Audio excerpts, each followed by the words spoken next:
are conducting the class on infertility.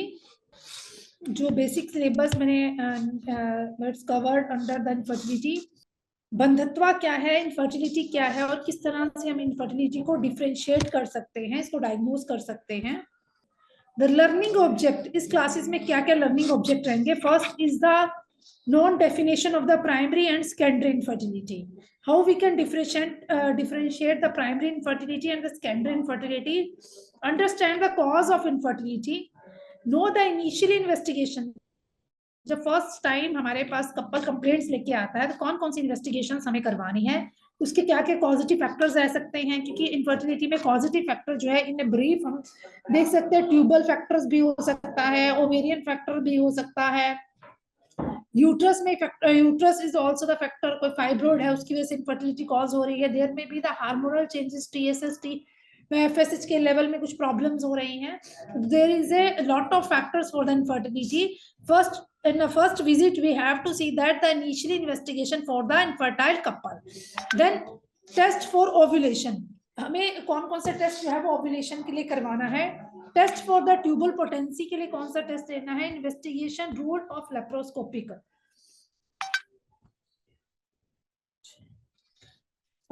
Then definition में we can see that the infertility is the inability to conceive, जबकि कोई couple जो है 12 month तक unprotected sex के बाद भी कंसीव नहीं कर पाता, उसको हम इनफर्टिलिटी कंसीडर करते हैं। यहाँ पे basic about this is first of all हम यूट्रस की लेयर्स को रिवीजन करेंगे।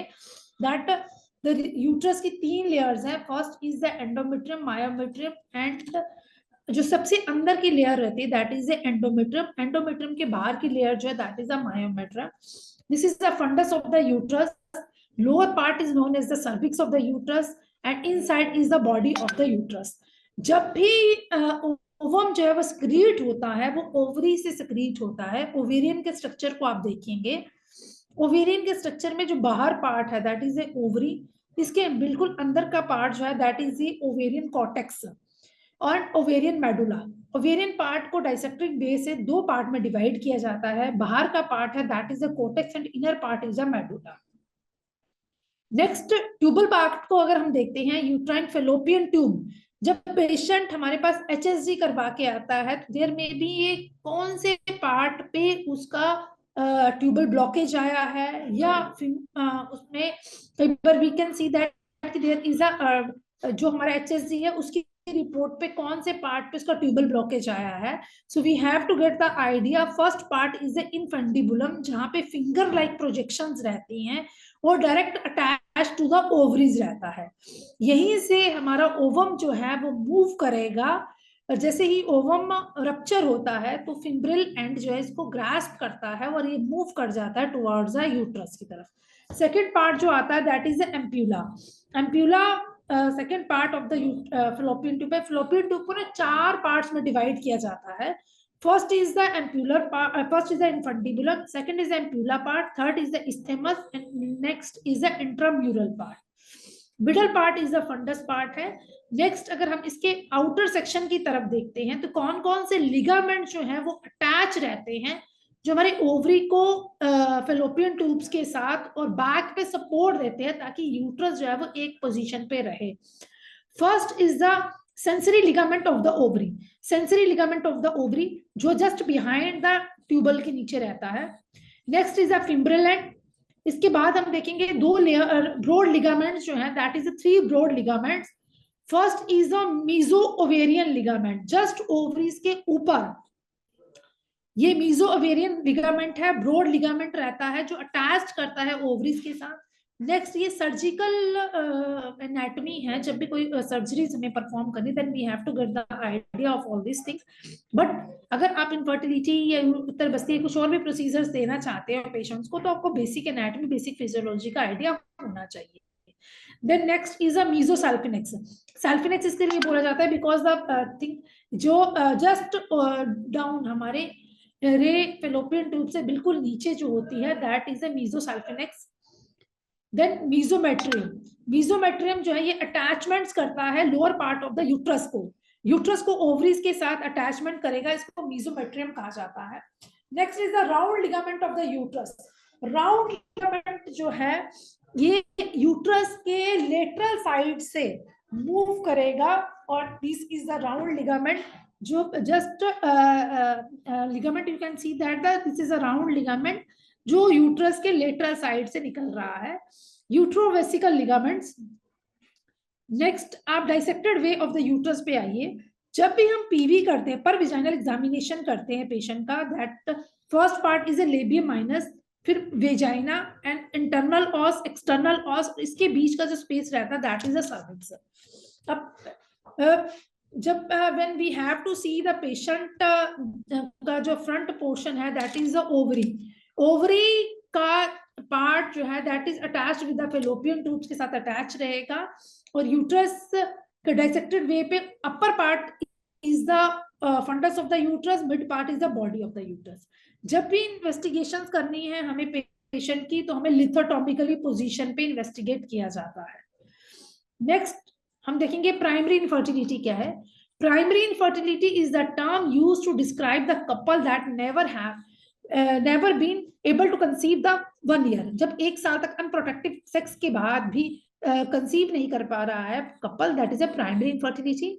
और सेकेंडरी इनफर्टिलिटी की जहां पे हम बात करते हैं, सेकेंडरी इनफर्टिलिटी में कपल हु हैव प्रीवियसली, जब पहला एक डिलीवरी हो चुकी है बट सेकंड कंसीव करने में उसे प्रॉब्लम्स हो रही हैं, that is considered as a secondary infertility. इसके पॉजिटिव फैक्टर्स में देखेंगे, जो फीमेल फैक्टर है दैट इज 30% जो फीमेल फैक्टर है, मेल फैक्टर भी कॉमन जो है 30% मेल फैक्टर रहता है, और कंबाइंड फैक्टर हम देखते हैं दैट इज मेल और फीमेल दोनों में ही कई बार प्रॉब्लम्स आते हैं, दैट इज 30% रहता है।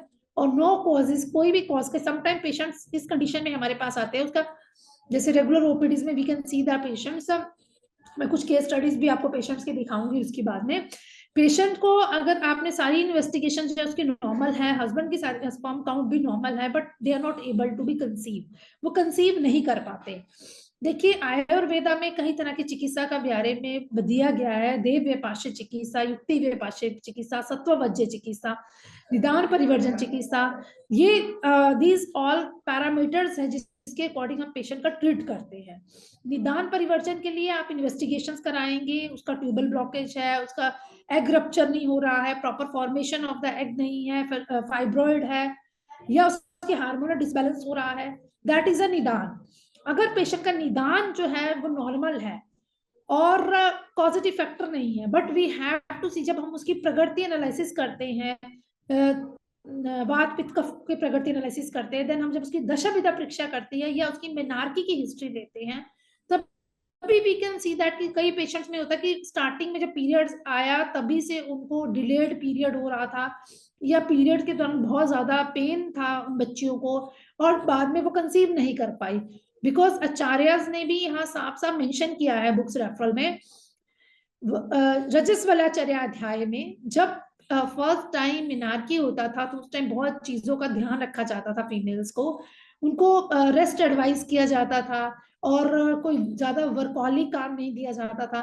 वो इसलिए बुक्स में मेंशन है, या पुराने लोग इसलिए करते थे क्योंकि जब रजस्वला का टाइम होता है उस टाइम हमारे धातु जो होते हैं वो क्षयावस्था में जाते हैं, और शरीर में जो ओज धातु है वो कम होता है और वीकनेस ज्यादा आती है, इसीलिए रेस्ट दिया जाता था। बट नाउ अ डेज हम देखते हैं कई बार जैसे ये पैड्स वगैरह की ऐड भी आती है, सैनिटरी पैड में आप यूज करिए, रन करिए, और बच्चे जो है आजकल स्कूल गोइंग है, कॉलेज गोइंग है, and they are also gym है, जिम जाते हैं रेगुलर, या कुछ बच्चे जो है वो डांस क्लासेस एंड कुछ एक्स्ट्रा एक्टिविटीज करती हैं, जिसको अधिक यान, क्योंकि वात प्रकोपित कालास में ये मेंशन किया है, ना अधिक यान ना अधिक व्यायाम, हमें बहुत ज्यादा एक्सेसिव व्यायाम भी नहीं करना है और बहुत एक्सेसिव ट्रैवल भी नहीं करना है, इससे वायु प्रकोपित होता है। देखिए जब भी हम हिस्ट्री लेते हैं, जब हमें कॉज नहीं दिख रहा है पेशेंट का, कोई भी मतलब इन्वेस्टिगेशंस में नहीं आया, then we have to take a complete history, हमें पेशेंट की लेनी चाहिए। कंप्लीट हिस्ट्री जब हम पेशेंट की लेते हैं then will get the idea कि इसको क्या क्या प्रॉब्लम्स पेशेंट को हो रही है। अगर उसको वात प्रकोपित शुरू से ही, किसी बच्ची ने कराटे में एनरोल्ड किया हुआ है और पीरियड्स के दौरान भी वो कराटे क्लासेस में जा रही है या डांस क्लासेस में जा रही है, भाग दौड़ वाला काम कर रही है, और फिर उसको बहुत सीवियर पेन की हिस्ट्री भी दे रही है। कई बार होता है कि बच्चे जो है मेफ्टाल स्पैज या एंटीस्पैज्मोटिक पेन किलर्स जो है वो हर बार पीरियड्स के दौरान लेते हैं। So that is also a big cause, जिससे बाद में इनफर्टिलिटी जो है वो आती ही है। सो हमें अपने रेगुलर ओपीडीज में अगर हमारे पास स्टूडेंट गोइंग चिल्ड्रन आते हैं तो उनको पहले से ये एडवाइस करना चाहिए कि वो वात शमक की तरफ जाए, वात प्रकोपित चीजों को ना ले, क्योंकि हम इन चीजों को तो रोक नहीं सकते हैं, but we have to guide the patient कि एक्सेसिव चीजों को ना करे, एक्सेसिव वॉक ना करे, एक्सेसिव ट्रैवल ना करे। जो ड्यूरिंग द पीरियड्स जो है बॉडी को रेस्टिंग फेज देनी चाहिए ताकि वात प्रकोपित ना हो। तो अननोन कॉज में जब भी हम पेशेंट की कंप्लीट हिस्ट्री लेंगे then will get the idea कि यहाँ पे वायु प्रकोपित कारण दिख रहे हैं, तो हमें पेशेंट का जो ट्रीटमेंट भी हमें प्लान करना है, हमें वात शमन की तरफ ही पेशेंट को प्लान करना चाहिए। Female pattern along should not be blamed. अब दोनों ही तरह, मेल और फीमेल दोनों का ही 30% रहता है। सो जब हम देख रहे हैं, फर्स्ट एनालिसिस हम करेंगे फीमेल जेनिटल ट्रैक का। फीमेल जेनिटल ट्रैक में जब you can see how the zygote can be become, sperm जो है, स्पर्म की मोटिलिटी देखनी है, कितना मोटाइल है स्पर्म, क्योंकि motile sperm can enter to the uterus, fundus of the uterus, then ovaries में से एग जो है वो रिलीज करेगा, और ये एग जो है रिलीज होने के बाद हमारे फंडस पे जाएगा, देन इट कैन बॉडी पे, फंडस ऑफ द यूट्रस पे जाइगोट बना देगा। नेक्स्ट, फीमेल इनफर्टिलिटी में यू कैन सी अगर uterine contraction proper the sperm towards, क्योंकि अगर पेशेंट का यूट्राइन कॉन्ट्रैक्शन जो है नॉर्मल होगी, जिसमें हम बोलते हैं कि 4 फैक्टर जो है इनफर्टिलिटी में मेन कॉज करते हैं, जैसे ऋतु, क्षेत्र, अंबु, बीज। देखिए क्षेत्र का यहाँ पे हम कोरिलेट करेंगे यूट्रस के साथ। अगर हमारा यूट्रस इंट्रैक्ट होगा, यूट्रस की पोटेंसी अच्छी होगी, जैसे ही स्पर्म आप देख रहे हैं यहाँ पे फर्स्ट स्टेप में क्या होगा, फर्टिलिटी कैसे होती है। फर्स्ट स्टेप में हमारा एग जो है वो ओवरीज रप्चर करेगी, ओव्यूलेशन के टाइम पे जो डोमिनेंट एग होता है वही रप्चर होता है, जो बिग साइज का है। ये एग रप्चर होने के बाद move to the fallopian tube आएगा, और इसके बाद फंडस ऑफ द यूट्रस पे ये आके अटैच हो जाएगा। बट जब स्पर्म की मोटिलिटी अच्छी होगी तभी स्पर्म जो है वो एंटर करेगा। कई बार होता है कि पेशेंट की पीएच वैल्यू जो है वो बहुत ज्यादा होती है, ये वाइट डिस्चार्ज की प्रॉब्लम पेशेंट को बहुत ज्यादा है, मतलब जिसको आर्तव, विशुद्ध आर्तव के लक्षण अगर पेशेंट में आ रहे हैं, तो वहां पे जैसे ये स्पर्म एंटर करता है, यही स्पर्म जो है वो डेड हो जाता है, ये डैमेज हो जाता है, और ये डैमेज्ड स्पर्म जो है फीमेल को फर्टाइल नहीं कर पाता। So we have to see the fourth condition में कि पीएच कैसी है, ओवर इसका सर्विक्स की कंडीशन कैसी है, पेशेंट की यूट्रस जो है वो कॉन्ट्रैक्ट हो पा रहा है नहीं, क्योंकि जैसे यूट्रस कॉन्ट्रैक्ट होगा स्पर्म जो है वो अंदर इंसर्ट हो जाएगा, और जैसे ही यहाँ से मूव करते आप, you can C in the picture, ये येलोश कलरेशन से दिखा रहे हैं कि ये एग हमारा मूव कर रहा है, यहाँ से स्पर्म एंटर कर रहा है। स्पर्म और एग जब दोनों ही मिलेंगे तो ये जाइगोट फॉर्म बना देगा। Egg remain in the isthmus portion for the some hours before passing into the uterine cavity, क्योंकि अगर हमारा फेलोपियन ट्यूब जो है इंटैक्ट होगी, अच्छी क्वालिटी की होगी, यहाँ पे मैं क्वालिटी वर्ड इसलिए यूज करूंगी बिकॉज जब हम पेशेंट आईवीएफ की तरफ जाता है या आईवीएफ करवा के हमें अप्रोच करता है आयुर्वेदिक कंसल्टेंट्स के पास, तो उसमें अगर उसके इन चारों ही चीजों, ऋतु, क्षेत्र, अंबु, बीज, इन चारों ही चीजों की क्वालिटी अगर अच्छी नहीं होगी तभी पेशेंट जो है उसका कंसीव करने के बाद बार बार उसको रिकरेंट एबॉर्शंस की प्रॉब्लम्स हो जाती हैं, या प्रॉपर फॉर्मेशन ऑफ एग ही नहीं बन पाता।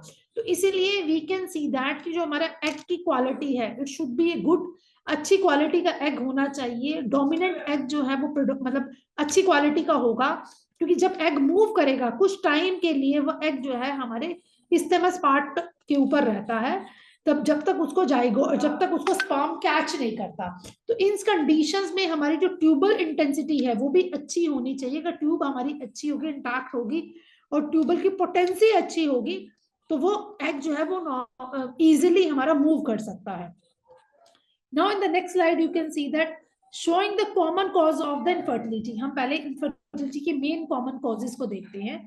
First is that is a cervical factor. Cervical factor पे देखेंगे, सर्वाइकल फैक्टर में कौन कौन से फैक्टर्स जो है वो इनफर्टिलिटी कॉज कर सकते हैं। इन्फेक्टेड स्पर्म पेनिट्रेशन, अब जो हमारा स्पर्म है उसकी क्वालिटी अच्छी नहीं हुई, ये क्वांटिटी गुड है बट क्वालिटी अच्छी नहीं है, मोटिलिटी अच्छी नहीं है, तो that sperm is not be able to conceive the female. Infected sperm penetration, जैसे स्पर्म एंटर करेगा सर्विक्स पार्ट पे ही वो डिस्टर्ब हो जाएगा और वो फीमेल को कंसीव नहीं करवा पाएगा। क्रॉनिक सर्विसाइटिस, जब पेशेंट को फर्स्ट हम पीवी करते हैं, पर वजाइनल एग्जामिनेशन करते हैं, that time we have to see कि सर्विक्स की कंडीशन क्या है, वहां पे कोई इन्फ्लामेशन तो नहीं है, रेड रोजन्स तो नहीं है, सर्विसाइटिस की प्रॉब्लम तो नहीं है, पेशेंट को वाइट डिस्चार्ज तो नहीं हो रहा है, because the chronic cervicitis is the condition जहां पे फिर हमारा स्पर्म जो है वो एंटर नहीं कर पाता। इम्यूनोलॉजिकली फैक्टर्स में we can see that the presence of the anti sperm antibody, अगर कहीं पे पेशेंट को एंटी स्पर्म एंटीबॉडीज आ रही है तो दैट इज इम्यूनोलॉजिकली फैक्टर्स है। तो फर्स्ट ऑफ ऑल पर विजाइनल, जब हमारे पास फर्स्ट विजिट में हम पर विजाइनल एग्जामिनेशन करते हैं तो हमारी सर्विक्स फैक्टर को चेक करना है। नेक्स्ट जो है हम 10% जो कॉजेज आते हैं that is the uterus factor. Uterine factor में 10% कॉजेज हो सकते हैं, जिसमें अनफेवरेबल एंडोमेट्रियम, हमारी एंडोमेट्रियम जो है वो फेवर में नहीं है, क्रॉनिक एंडोमेट्राइटिस है पेशेंट को, क्रॉनिक एंडोमेट्राइटिस मतलब inflammation of the endometrium layer है, कोई टीबी का इन्फेक्शन है, हो सकता है ट्यूबरक्लोसिस के लिए उसने पहले से ऑलरेडी मेडिसिन पेशेंट ने ली है, बट ट्यूबरक्लोसिस के कंडीशंस में भी जब एटीटी चलती है पेशेंट को 9 मंथ्स, उसके बाद भी कई बार पेशेंट को रिकरेंट ब्लीडिंग की हिस्ट्री या पीरियड जो है वो रेगुलर पीरियड्स या 15 डेज में ब्लीडिंग होना ये कॉमन हो जाता है। अगर आप पेशेंट की हिस्ट्री लेते हो और patient was suffering with the tuberculosis और एटीटी ली है तो उसको फाइब्रॉइड, देयर में be different type of the fibroid, सब न्यूरल फाइब्रॉइड है, सब फाइब्रॉइड है, कोई भी तरह का फाइब्रॉइड है, that is also the condition जहां पे फीमेल इनफर्टाइल हो जाती है। Next is a congenital deformity, see biconvolute uterus है, तो that is also the cause जिससे फीमेल जो है वो कंसीव नहीं कर पाएगी। Next alert tube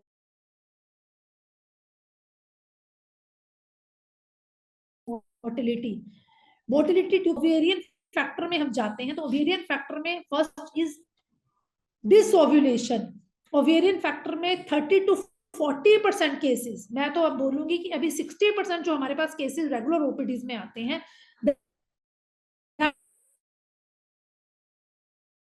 that is consider with the ovarian factor ही उनका रहता है, बिकॉज आया है बट अभी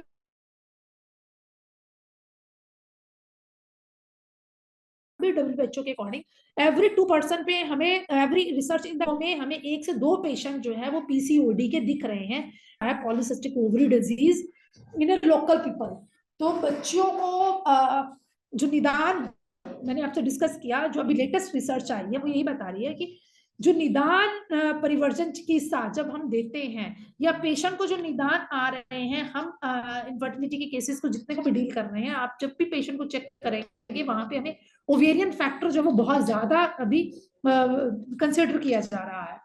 that is an ovulation, corpus luteum insufficiency है या डिसओव्यूलेटरी साइकिल है, अगर पेशेंट का डिसओव्यूलेटरी साइकिल है या एन ओव्यूलेशन हो रहा है, ये कार्पस ल्यूटेम की इनसफिशिएंसी है। नेक्स्ट जब हम ट्यूबल फैक्टर में देखते हैं, ट्यूबल में 25 to 35% ट्यूबल फैक्टर रहता है। पेशेंट को कोई ट्यूबल में इंफेक्शन है या पल्विक एंडोमेट्रोसिस हो चुका है, एंडोमेट्रोसिस होगा तो देयर इज ए एंडोमेट्रियम की लेयर जो है that can be in another part, अपने बॉडी को छोड़ के किसी अनदर पार्ट पे जनरेशन होना शुरू हो जाता है, that is a pelvic endometriosis है पेशेंट को, या patient is suffer with the any tubal infection. यहाँ पे अगर टीबी का भी होता है तब भी patient is not be able to conceive. Next आता है that is a alternate tubal motility, और one factor is a disovulatory factor भी हो सकते हैं।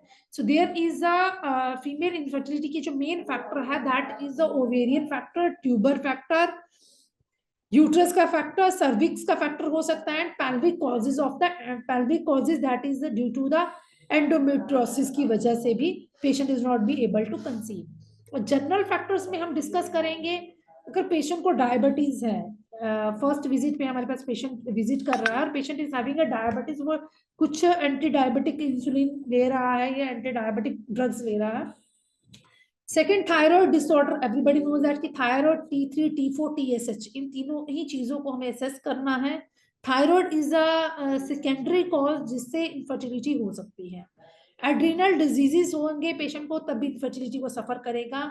इन्फेक्टेड लीवर किडनी डिजीज है या पैथोलॉजिकली फैक्टर्स है वो भी किडनी डिजीजेस के लिए मतलब सॉरी इनफर्टिलिटी कॉज कर सकते हैं। अब हम सेकेंड थिंग हाइपोथैलेमस, क्योंकि जितना भी हमारा सिक्रीशंस होता है हार्मोन्स का, अंटीरियर पिट्यूटरी ग्लैंड और पोस्टीरियर पिट्यूटरी ग्लैंड जो है वो सिक्रीट करती है हमारे हार्मोन्स। अंटीरियर पिट्यूटरी ग्लैंड से हमारा ग्रोथ हार्मोन ये सिक्रीट होता है, पोस्टीरियर पिट्यूटरी ग्लैंड हमारे ऑक्सीटोसिन जो और हार्मोन सिक्रीट करती है जो डायरेक्ट एक्ट करता है हमारी ओवरी के ऊपर। देन वी कैन ओवरीज के ऊपर एक्ट करने के बाद ही नेक्स्ट हार्मोन्स की जनरेशन होती है। अब some time we can see that the pituitary gland is not working proper, ये हाइपोथैलेमिक पिट्यूटरी फैक्टर्स आते हैं जिसमें अलग अलग तरह के सिंड्रोम्स हम देख सकते हैं पेशेंट में। पेशेंट वो suffering with the hypoprolactinemia, hypopituitarism, hypothalamic dysfunction हो रहा है, ये कैम सिंड्रोम्स है। These are the syndromic factors जो है वो भी इनफर्टिलिटी का कारण बन सकते हैं। अब जब फर्स्ट विजिट पे we are dealing with the clinical, आज हम फर्स्ट क्लिनिकल एस्पेक्ट को देख रहे हैं।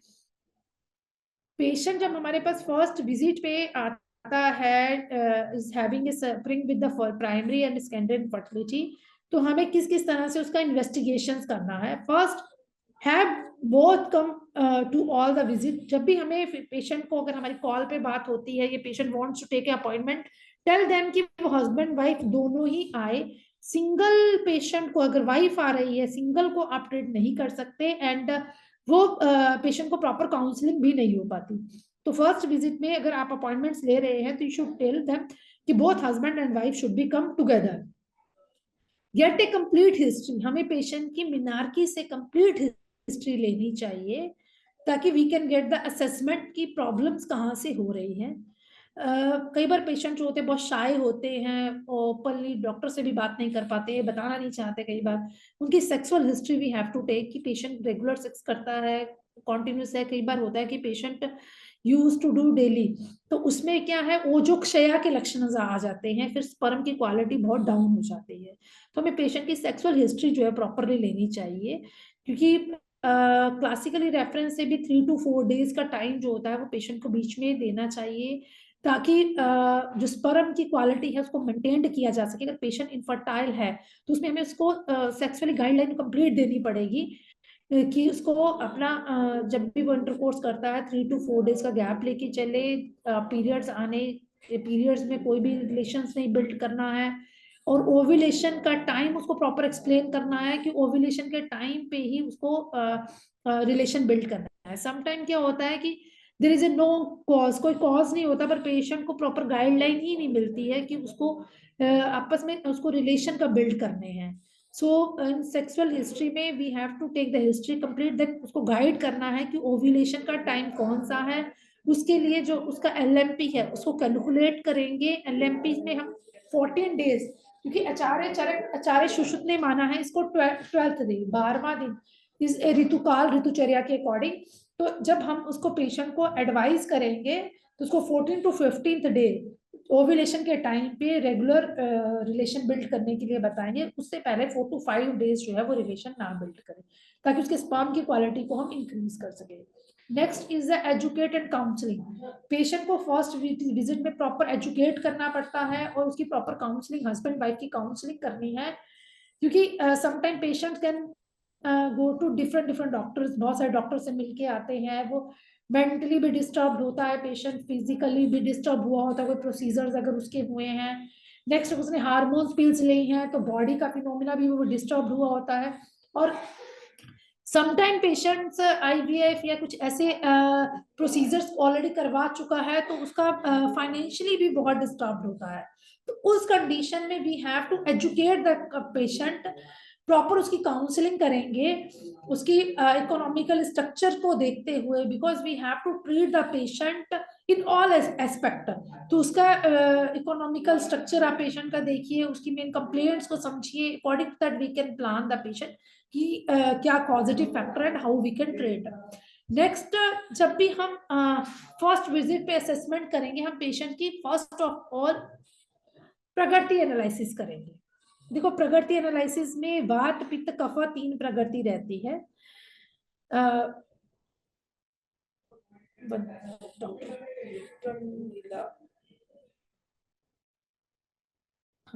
Doctor Pramila Chaudhary ji. Yes ma'am. Doctor साहब, ये प्रगति एनालिसिस के लिए जैसे हम करेंगे, so you are having a idea about the vata pitta and kapha प्रगति एनालिसिस का चार्ट?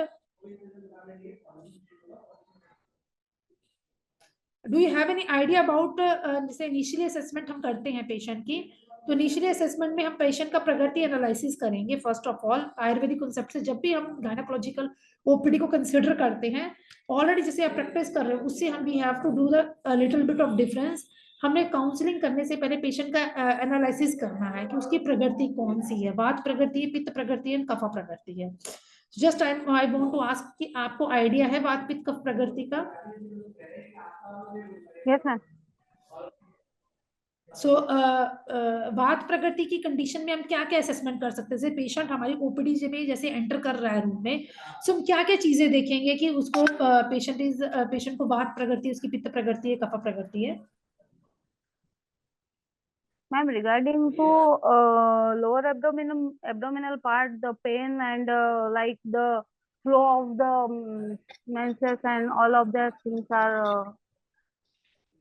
देखना पड़ेगा। और पित्त प्रकृति में जैसे मैम ऑफ एंड ऑन कभी ज्यादा कभी कम आर्तव की वॉल्यूम होती है। सेकेंड थिंग इज दैट कि उसको जलन दाह जिसको अपन बोल सकते हैं, लाइकवाइज ये चीजें ज्यादा होगी। और कफ प्रकृति में वो श्लेष्मिक आर्तव होगा और क्वांटिटी भी उसकी थोड़ी कम होगी, ये इस हिसाब से।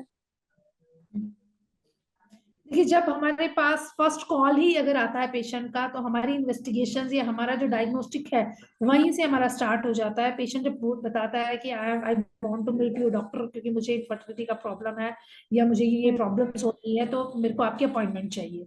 सो वहीं से वी कैन सी दैट कि पेशेंट की प्रगति एनालिसिस, देखो these are the basic symptoms. जब हम उसकी वो हिस्ट्री लेंगे कि उसकी आर्तव का कंडीशन क्या है, बट जो कंप्लीट प्रगति है वो डिपेंड करती है पेशेंट के फिजिकल अपीयरेंस में, उसकी मेंटल अपीयरेंस में, उसके स्ट्रक्चरल अपीयरेंस में। So we have to see all the parameters. Patient जब आपके पास फर्स्ट टाइम विजिट करता है, हमारे सेंटर, हमारे क्लिनिक पे आता है, उसकी अपीयरेंस क्या है? वात प्रगति है, क्योंकि वही प्रगति के जो पेशेंट रहते हैं बहुत ही प्रलापी रहते हैं, अर्लीवेंट बोलते हैं वो। आप जैसे उनसे क्वेश्चन पुट करोगे, वो अपनी सारी हिस्ट्री एक ही बार में आपको बता देंगे कि मेरे को ये प्रॉब्लम्स हुई थी, ऐसा ऐसा ऐसा ऐसा, ठीक है।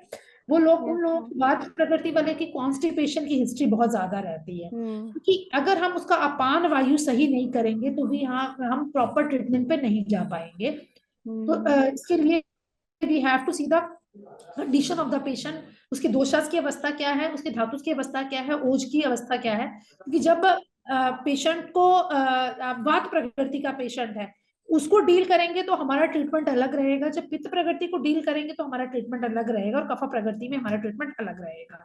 तो first we have to go for the analysis of the प्रकृति। मैं एक बार रिपीट कर देती हूँ प्रकृति एनालिसिस का चैप्टर आपको। First is the body frame. हमें पेशेंट का बॉडी फ्रेम देखना है, वो थिन है, मीडियम है या लार्ज है। अब वात प्रकृति वाले लोग बहुत पतले रहते हैं, पित्त प्रकृति के मीडियम रहेंगे, और कफ प्रकृति वाले बहुत ही ओबेस मोटे रहते हैं। बॉडी वेट में भी पेशेंट का फ्रेम और वेट दोनों ही चीजें जो है वात पित्त कफ में लार्ज रहेगी, कफ प्रकृति वाला लार्ज मोटा रहेगा। फेस की अपीयरेंस जब देखेंगे, आपके सामने पेशेंट बैठा है, that is a long thin with स्कंडर्ड चिक्स। पेशेंट का अगर हम फेस लुक देखेंगे तो वात प्रकृति वाले जो होते हैं वो उनके ड्राई लिप्स होते हैं, थोड़ा कलर भी उनका डार्क रहता है, और बाल भी उनके रफ होते हैं, हेयर्स भी उनके रफ होते हैं, स्किन भी उनकी रफ होती है, तो थोड़ा डार्क कॉम्प्लेक्शन के लोग रहते हैं। बट जहाँ पे हम पित्त प्रकृति की बात करते हैं, ये बहुत ही शार्प होते हैं, कनिंग होते हैं, और बात करते ही वो आपको बिल्कुल स्ट्रेट फॉरवर्ड बात करेंगे। जब वात प्रकृति वाले से आप बोलोगे कि आपको ये इन्वेस्टिगेशंस करवाने हैं, ये ट्रीटमेंट लेनी है, सो उनका आंसर रहता है कि डॉक्टर वी विल सी, हम घर जाके बात करते हैं, डिस्कस करते हैं, देन विल टेल यू कि हमें ट्रीटमेंट लेना है, किस तरह से हम प्लान करते हैं। बट जब पित्त प्रकृति वाले लोग होते हैं, they are quick in taking decision, अपना डिसीजन बहुत जल्दी लेते हैं और उस डिसीजन पे रिटेन्ड भी रहते हैं। जनरल ओपीडीज में हम वात प्रकृति के पेशेंट को वी कैन हम उनको मोल्ड कर सकते हैं, बट पित्त प्रकृति के जितने भी लोग रहते हैं दैट इज क्लियर फॉरवर्ड रहते हैं। सो उनका अपीयरेंस भी है वो डार्क मतलब मीडियम रहता है, ना ज्यादा व्हाइट ना ज्यादा ब्लैक रहेंगे, मिक्स्ड रहेंगे, वो ऑयली हेयर्स रहते हैं इन लोगों के, ब्राउनिश कलर के हेयर रहते हैं। और अगर इनकी डाइटरी फैक्टर देखेंगे तो ये लोग बहुत ही फास्ट हंगर लगती है इनको, बहुत ज्यादा भूख लगती है, और ये अपनी हंगर को कंट्रोल नहीं कर पाता पित्त प्रकृति वाला। पित्त प्रकृति में मोशन की कंसिस्टेंसी लूज रहती है, मृदु कोष्ठ होता है इन लोगों का। मृदु कोष्ठ मतलब इनको अगर आप दूध देंगे तो अगले दिन इनको लूज मोशन होना शुरू हो जाएगा। Milk to take a motion, इनको ऐसा होता है रात को दूध पिया सुबह एकदम से मोशन हो गया, वो पित्त प्रकृति के लोग होते हैं। इसलिए जब भी हम घृतपान इनको कराते हैं तो उसकी डोज को हमें कम डोज में देना होता है एज कम्पेयर टू वात प्रकृति के, क्योंकि वात प्रकृति में कॉन्स्टिपेशन ज्यादा रहती है, पेशेंट को इरेगुलर बोवल गैसेस रहते हैं, गैस्ट्राइटिस की प्रॉब्लम वात प्रकृति वाले लोगों को ज्यादा रहती है। जहां पे हम पित्त प्रकृति की बात करते हैं ये बहुत फास्ट हंगर वाले होते हैं, तो इसलिए इनको हमें डाइट चार्ट प्लान करते वक्त मिड मील्स एडवाइस करने चाहिए कि स्मॉल स्मॉल टाइम्स के बाद ही अपना कुछ ना कुछ खाने को ले। जहां पे हम कफ प्रकृति के पेशेंट की बात करते हैं, इनको पेशेंट की एपेटाइट जो बहुत स्लो रहती है, बहुत धीरे धीरे खाते हैं ये लोग, बट ये देखने में सुंदर होते हैं, और इनके स्किन जो व्हाइट कलर की होती है, स्मूथी स्किन होती है, वो ये बहुत ही स्लो रहते हैं, नींद बहुत ज्यादा आती है, इनकी कैपेसिटी जो होती है वो मॉडरेट कैपेसिटी होती है, और मोशन भी इनका मॉडरेट मध्यम कोस्ट रहता है इनका, ना ज्यादा लूज ना ज्यादा कॉन्स्टिपेशन। सुबह उठ के एक बार पानी पीने के बाद they can go to the motion जा सकते हैं, ये ऐसी कंप्लेंट पेशेंट बताता है। फिजिकल स्ट्रेंथ जो देखते हैं that is a slow and study physical strength रहती है। मेंटल अपीयरेंस में पेशेंट को स्लश रहेगा, डल रहेगा। मेमोरी अगर देखते हैं तो पेशेंट की मेमोरी जो है that is slow, memory slow रहती है, ये लोग स्थिर रहते हैं, बस किसी चीज को बारे में पहले सोचेंगे समझेंगे, then they are going to take the decision. Strong decisions होते हैं इनके। स्लीप इनकी डीप स्लीप है, एक बार नींद आ गई तो प्रॉपर से सोते हैं। तो हमें कफा प्रकृति के पेशेंट को ज्यादा शिरोधारा करने की एडवाइस नहीं होती है, बट इन केस ऑफ वात प्रकृति patient is suffered with infertility, तो हमें उसके मेंटल लेवल पे बहुत ज्यादा काम करना पड़ता है, उसके माइंड को रिलैक्स करना पड़ता है, क्योंकि वात प्रकृति वाले लोग जो है वो ज्यादातर एंग्जाइटी में रहते हैं। एंग्जाइटी में होने की वजह से उनका जो हार्मोनल सिक्रीशंस होती हैं वो प्रॉपर नहीं हो पाती, तो इसलिए वात प्रकृति वाले पेशेंट को एनालिसिस करते ही हमें इनको शिरोपुच्छु, शिरोधारा या नस्यम इस तरह के एडवाइस करना पड़ता है। फर्स्ट की स्टार्टिंग की थेरेपीज में हमें उनको अभ्यंगम स्टीम भी देना पड़ता था, क्योंकि बॉडी को एक बार रिलैक्स करके देन वी कैन हम फिर उसको रजस्थापक ड्रग्स के ऊपर डाल सकते हैं। नेक्स्ट जो ट्रीटमेंट परफॉर्म किया जाता है दैट इज अ दशविधा परीक्षा। फर्स्ट ऑफ ऑल हम अष्टविधा परीक्षा करेंगे। अष्टविधा परीक्षा करने के बाद पेशेंट की दशविधा परीक्षा की जाती है। त्रिविध प्रगति एनालिसिस कर लिया, यहाँ पे हम टिक मार्क करेंगे, पेशेंट को ये परफॉर्मा दे दीजिए आप, पेशेंट उसको टिक करेगा। टिक करने के बाद वी कैन सी कितने वात कफ का कितना उसका एवरेज आता है। उसके अकॉर्डिंग हम पेशेंट की एक प्रकृति निकाल सकते हैं कि पेशेंट इज वात प्रकृति है, वात पित्त प्रकृति है, पित्त कफज प्रकृति है। अब हम देखते हैं दशविध परीक्षा में क्या होगा। दशविध परीक्षा में comprises of examination of the bowel mention by 10 factor, जिसमें प्रकृति देखेंगे पेशेंट का, टाइप ऑफ समन्वय, दैट इज प्रकृति हमने चेक कर ली। फिर सारा चेक करेंगे, दैट इज अ धातु, हर एक धातु रस, रक्त, मांस, मेद, अस्थि, मज्ज और शुक्र, हर एक धातु की अपनी अपनी जाठराग्नि होती है और अपना अपना डाइजेस्टिव फायर रहता है। तो जाठराग्नि के बाद हम काम करना है धातवा अग्नि के ऊपर, रस, रक्त, मांस, मेद, अस्थि, मज्ज धातु के ऊपर काम करेंगे तो हमारा शुक्र जो है वो अच्छा प्रेडोमिनेंट होगा और आर्तव भी अच्छा से प्रेडोमिनेट होगा। अगर हम बात करते हैं रस धातु की, तो आर्तव इज द, ये हमारे रस धातु के ऊपर जब रस वह अग्नि के ऊपर हम काम करेंगे तो ऑटोमेटिकली हमारी आर्तव की शुद्धि होना शुरू हो जाएगी। तो हमें जहां पे भी पेशेंट को एडवाइस करना है, फर्स्ट दीपन पाचन के ड्रग्स देने हैं, इसके साथ साथ रसवर्धक द्रव्यास हमें पेशेंट को देना चाहिए। रस इंक्रीज होगा तो आर्तव की शुद्धि जो है ऑटोमेटिकली हो जाएगी। नेक्स्ट हमें समन्वय देखना है, that is A compactness, patient की कॉम्पैक्टनेस क्या है, मेजरमेंट ऑफ द पेशेंट सातव्य, उसकी सातव्यता क्या है, कौन से एरिया का रहने वाला है, साउथ इंडिया, नॉर्थ इंडिया, कौन से ऐसे जगह पे वो रह रहा है, उसकी बॉडी की सातव्यता किन चीजों से बन गई है, चावल ज्यादा खाता है, व्हीट ज्यादा लेता है, कोल्ड में ज्यादा रहता है, तो उसकी बॉडी की सातव्यता क्या है, according to that we can plan. That is sattva of the patient. Sattva is a tolerance capacity. Patient की tolerance capacity क्या है, कितना वो tolerance कर सकता है, हीन सत्व है, मध्यम सत्व है, अवर सत्व है, that is a tolerance capacity. Treatment आहार शक्ति, digestion, patient का आहार जो है वो 2 घंटे में पचता है, 4 घंटे में पचता है, that is the आहार शक्ति, is a digestion. Next is a व्यायाम शक्ति, exercise. पेशेंट एक्सरसाइजेस कैसे करता है, उसकी कितनी एक्सरसाइजेस, डे रूटीन क्या है, 30 to 40 मिनट्स एक्सरसाइज कर पाता है, नहीं। कैपेसिटी ऑफ द वया, that is the age of the patient, patient की एज जो है इनफर्टिलिटी में बहुत बड़ा रोल प्ले करती है। समटाइम पेशेंट ओपीडी में आते हैं और उनकी एज जो है वो 38 इयर्स की हो या अल्डरली एज है, तो उन कंडीशन में पेशेंट को कंसीव करने में बहुत ज्यादा प्रॉब्लम्स होती है, क्योंकि जो नॉर्मल एज रहती है 28 to 32 इयर्स की एज के बीच में अगर पेशेंट वांट्स टू कंसीव तो इजीली वो कंसीव कर सकता है। लेटर एजेस में प्रॉब्लम जो है वो टाइम टू टाइम बढ़ती ही है, इसलिए वया को बहुत ज्यादा कंसीडर करना है कि पेशेंट की एज क्या है। नेक्स्ट हमने अष्टविधा त्रिविधा परीक्षा कर ली। जब भी हमारे पास पेशेंट आया, आप इन सब चीजों को you can train to your receptionist also, जिसमें क्योंकि क्लिनिकल एक्सपेक्ट में जब भी हम काम करते हैं तो ये